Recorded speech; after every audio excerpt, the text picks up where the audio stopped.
was like a lot less in volume. Like I said earlier, I did have a bit of a reading slump in like May, April, June time, where I was barely reading anything.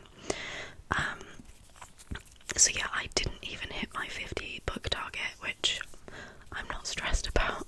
I guess I was quite close to it, so in December and November there was a part of me that was like, oh, can we get there, can we get there?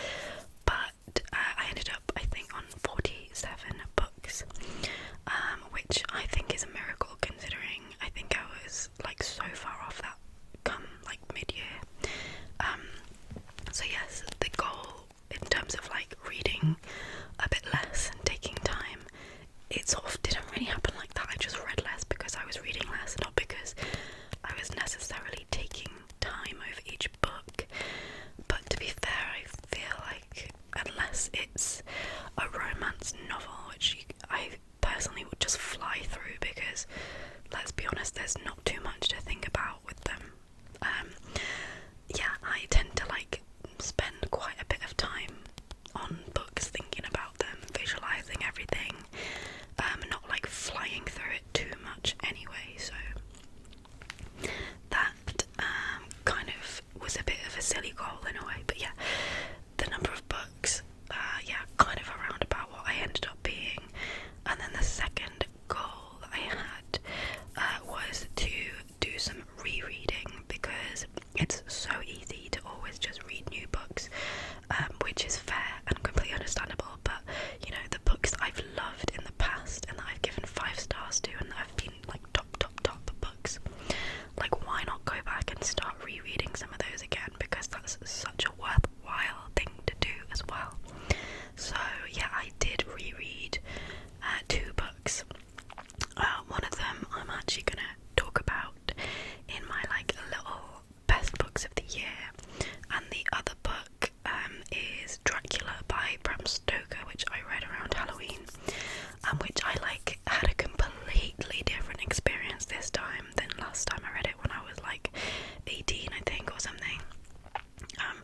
This time I actually found some of it funny, which is like, it was kind of like quite camp, or like maybe not camp, but like some of the little like references to stuff that was going to happen in the future was just kind of like, I don't know, like quite funny. And then the most scary bit of the book in my memory, it turns out it didn't even happen. Like I kept waiting for this sequence of events to happen and it never did, so I've basically like created what was to me the scariest bit in the book, like from nothing, or just from my own imagination and remembrance. But I did still enjoy it.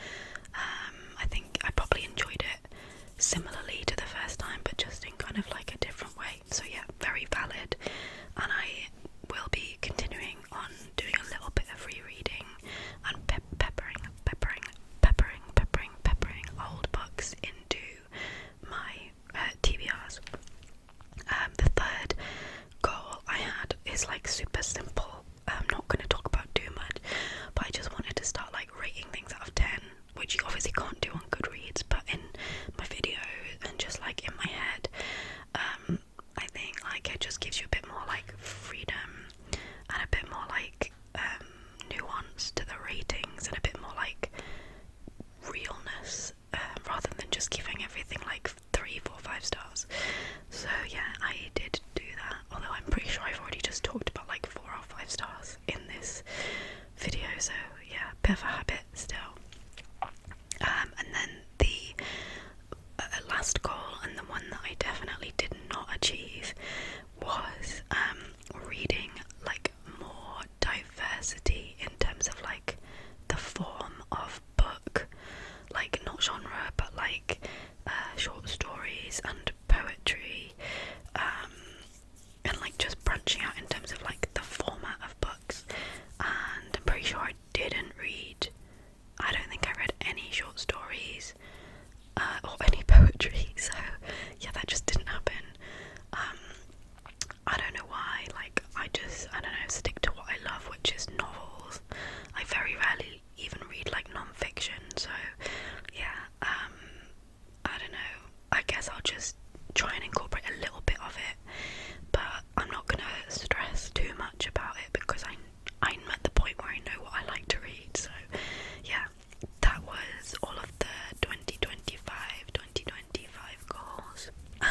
we're gonna talk through some of my top picks, which are just here behind me.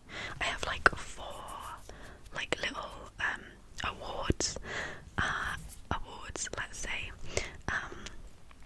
and I think last year I did like a couple of negative ones, but I wanted to just do all like positive like top picks for like various different categories, and I am planning to do this year a full-on like ranked set of everything I read, the 47 books I read from best to worst, which is going to be quite challenging for me to order them like one after the other rather than just like tier ranking them.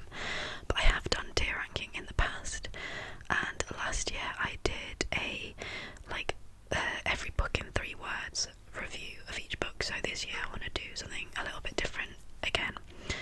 So yeah, I'm not going to cover the worst books because they'll be right at the beginning of that video.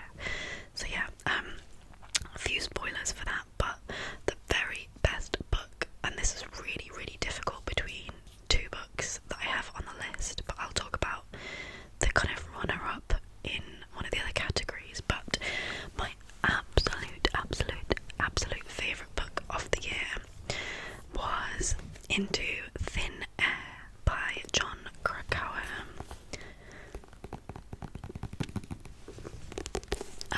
which was just phenomenal. 5 stars, 100%, like completely got in my head, and was a book that has just like stayed with me, and not only was it super powerful and interesting and emotional, but I thought it was like really beautifully written, and there's also like quite a bit of controversy about it, so it is something that you can kind of go off and explore and like read more about as well afterwards. So a lot to this book.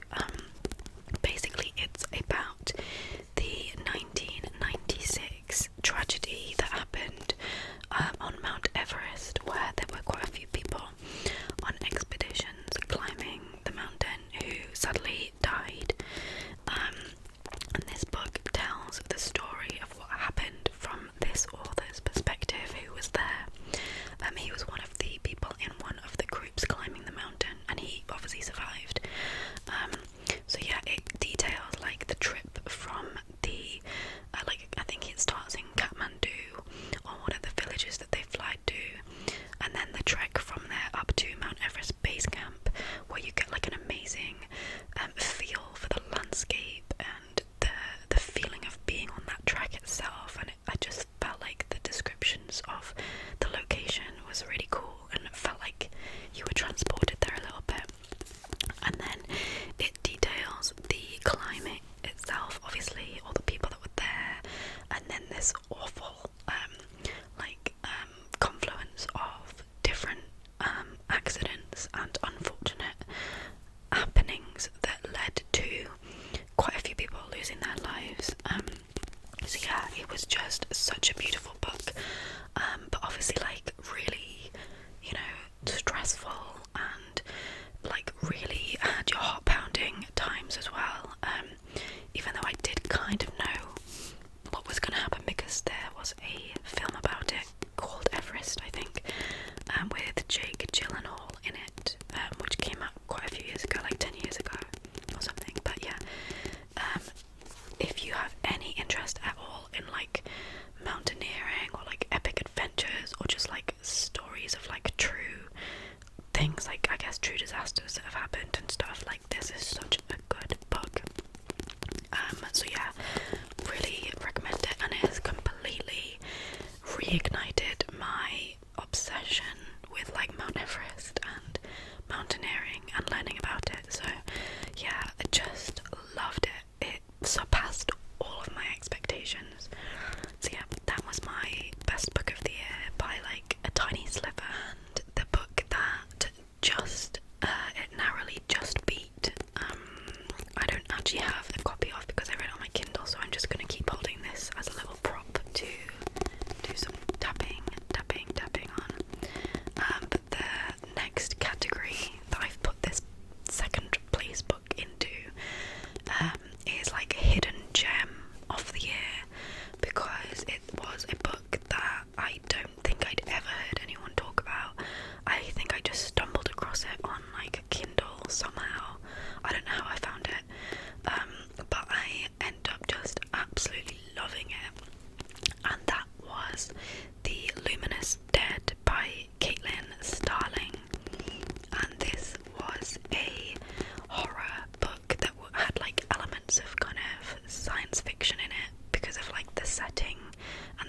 technologies that were used, but in some ways it was also just like a very, very, very simple setup.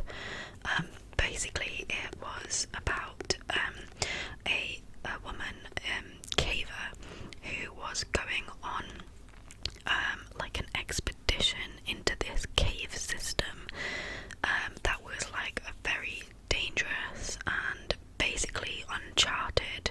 There'd been like a few people that had got there before, but like basically everyone that had been there before had died. So she's there on her own, and it's like a multi-day expedition throughout this like kind of slightly magical feeling cave system where there's all this. I remember there was like these mushrooms and like different kind of rock formations and stuff that are like super kind of magical in a way, in terms of it feeling like an alien landscape, and all the interaction that she has is with a person on the surface who is like her kind of engineer, like someone that's like guiding her from the surface, so they have like radio communication. And that aspect of it was super interesting as well, because this woman, this caver's life is basically in the hands of the other person who can control like various settings on her suit that she's wearing to protect her from the atmosphere of the cave and stuff. So yeah, it just felt like, I guess in a similar way to Into Thin Air, like both of them being sort of set, like obviously one of them is fiction, but set in like hostile environment with this kind of survival element and exploration and kind of like risk and like putting your body on the line and stuff. Like they both have similarities in that respect, but the story develops like that sense of isolation and like being in this really unknown, scary place on your own that's like, you know, pitch black. And then the various weird things start to happen, like some of her supplies in locations go missing, and she like starts to uncover like the real reason why she's even there, that she's been sent there. And then like, you know, the kind of history of the people that had died there before her and stuff, like it just was so evocative and like got your imagination going. And I wouldn't say it was like really that scary, but it definitely felt like eerie and creepy and tense. I think the only thing that like really slightly like wasn't perfect was like the ending climactic scenes. I felt were like slightly a letdown, but like overall it was fantastic. And the reason it's so high as well is because I haven't like stopped thinking about it. You know, it's a book that I still kind of think about. It's still very much in my consciousness all the time, even though I read it like in January, February last year, so it's been a long time, but it's really stuck with me. So yeah, Hidden Gem, loved it, and it was so close to being the best book of the year. The next little category that I have decided is the most surprising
surprised me because I completely get why everyone, well not everyone, but I get why this book is so like highly reviewed, highly rated, regarded as a proper classic, because it was just so well written and conceived, and the way that the author Nabokov, like created these characters, it was so compelling and interesting, and obviously like it was horrible at times, but yeah, really clever in the way that he did write it. It was like a very beautifully written book, very lyrical in some ways, I think. I mean, again, I read this quite a while ago, but I remember being like kind of blown away by the writing and the cleverness of it as well, because there's like a long section of the book where like the main guy, the antagonist, Humbert, I think he's called, he kind of goes like, well, you could argue that he's already mad, but he goes like really down this spiral of kind of insanity, and the way that it's written, you feel like you're experiencing it yourself as well. And then there was like a moment at the end that was like really beautiful and like tragic, but like yeah, just amazing. Surprised me at how good it was, and I think it just shows that you know, trust in the classics, at least if you do enjoy that style. Like, you know, you're not afraid to pick up the classics, because I know that it's not for everyone, but like if you generally do like them, then I do recommend this book. And then the final category is the book that I'm most likely to recommend, which is difficult obviously, because I would sort of recommend all the books that I enjoyed, but in terms of like being specific, like Lolita, you know, it is a classic, definitely not going to be for everyone. Like, you know, in terms of the writing, I think it did take me a little bit of time to get into that, like maybe slightly more intellectual, like hard to understand some of the words and stuff, like so yeah, that I wouldn't recommend to everyone. Also, it'd be weird to recommend that book in a way because of what it's about. And then The Luminous Dead's a horror book, so I know that not everyone's going to read that. And then the Into Thin Air, again, like, you know, very much like mountaineering, and like tragedy and stuff. So yeah, the book that I would generally recommend to more people is The Fall by Simon Mauer. I don't know how you say that. Mauer. I don't know. And this is the book, one of the books I reread alongside Dracula. So again, I'd read this when I was like 18, and I remembered loving it, and I remembered like some of the really key moments in the book, but I had forgotten like a decent enough amount of it, including something that happens at the end that I was like, I can't believe I forgot that happens, and that like had me in tears.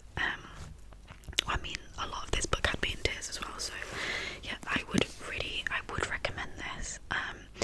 Again, it is actually about climbing, but I don't think that you really have to have any interest in that to appreciate this book, and I feel like this won some awards and stuff, or at least I think the writer has in the past, but I will actually read the back for this one.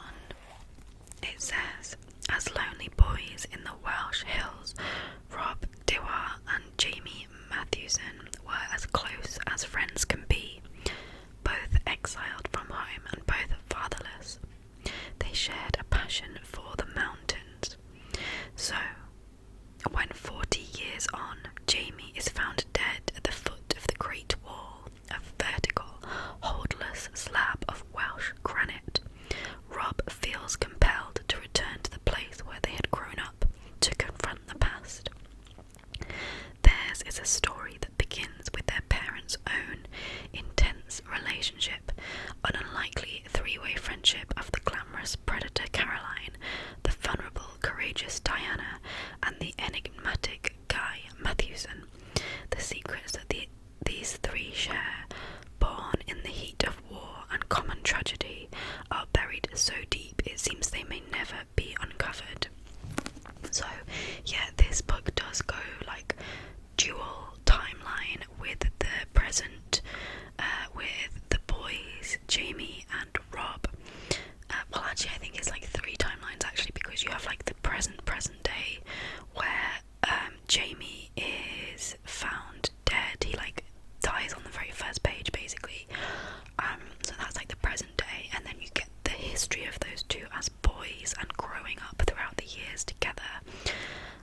you have the very old storyline of the parents set in the wartime, like in the 40s.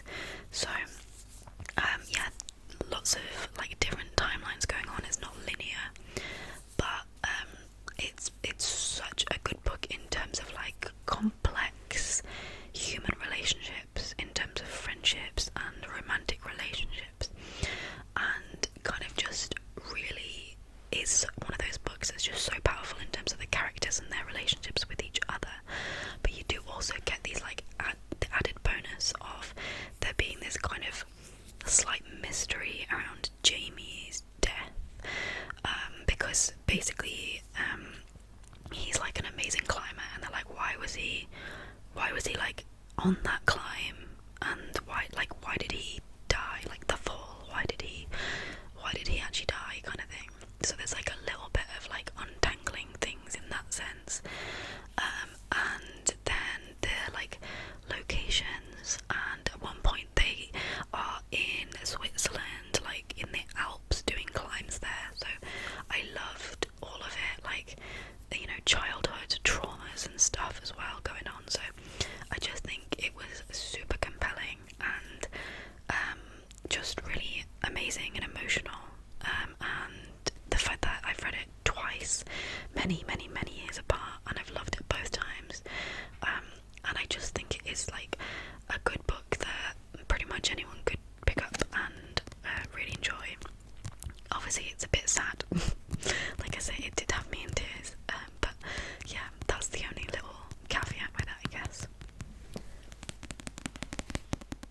So that is my long, rambly, I don't know what, we're like half an hour or something, 2025 wrap up. So let's quickly, because my videos used to end up being out of control because I ramble so much, so I'm going to try and be better with that. But let's go over my 2026 reading goals.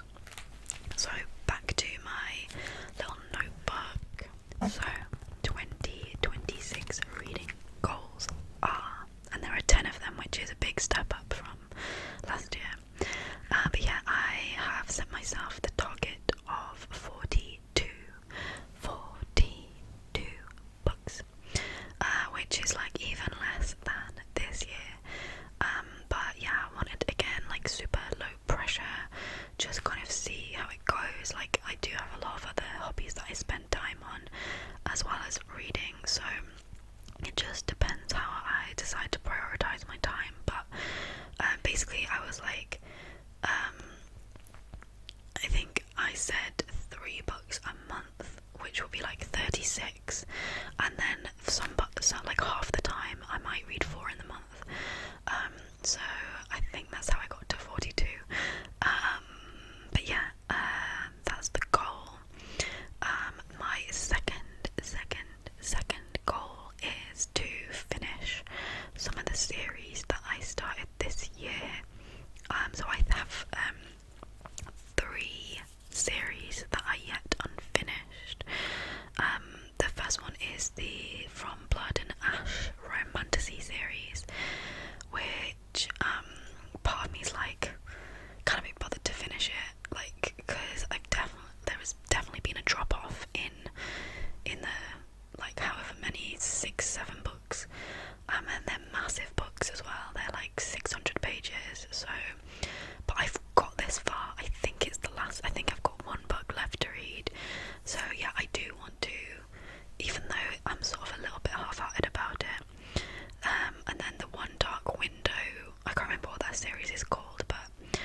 Shadow and Bone, which I kind of want to read so that I can then read Six of Crows with the backstory of that world. And then there's like Powerless by, I don't know who any of these, I think Shadow and Bone is Leigh Bardugo. I think Powerless is Lauren Roberts. A Fate Inked in Blood, I don't know if that's a complete series, but it's by Danielle L. Jensen, who wrote The Bridge Kingdom, which I loved. And then the Atlas 6, I don't know if that's actually a romantasy. That's by Olivia Blake, I think. So yeah, they're the ones that I'm like really thinking might be a couple that I would choose out of those. And then I've got rereading some more books. I couldn't actually read my writing there, it is like horribly scribbled. But yes, rereading more books, at least probably like 2 books I would aim for, because I don't want to like spend all my time reading books I've read already. But I'm thinking Wuthering Heights or Frankenstein, one of those 2. Maybe Piranesi, which is like my favourite ever book, or an Ernest Hemingway, which I love, and I haven't ever reread any of his books, so probably like a selection from there. The 5th reading goal is to read more from specific authors that I already know I love, which is Jane Austen. I'd quite like to like get through all of her books because there aren't many, and I've read 3 of them so far. I think I've only got like 2 or 3 left. Ernest Hemingway, again, I imagine I still have some of his work to read, but definitely I've read all of his main, most popular books. If there are any left, I would like to read them. Claire Keegan, So Late in the Day, I'd like to read that one. I can't even read it. Oh, Toni Morrison. And then Stephen King as well. I want to read a couple of his books probably. So they're like the authors I want to be focusing on reading their back catalogues.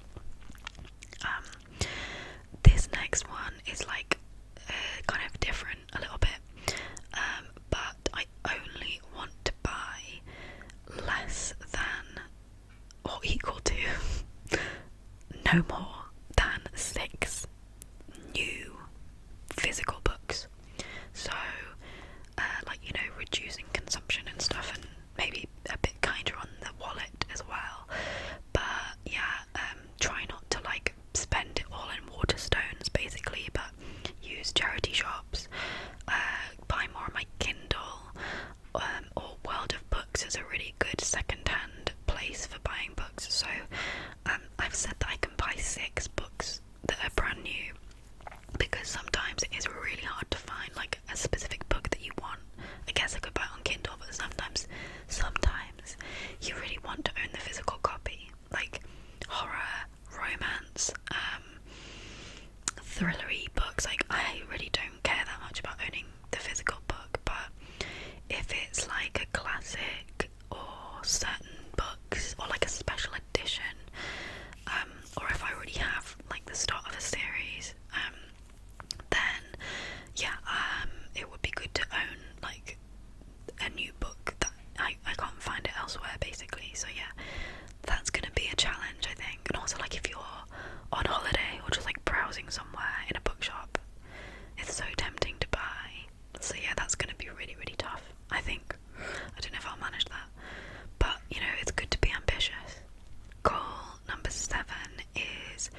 I just want to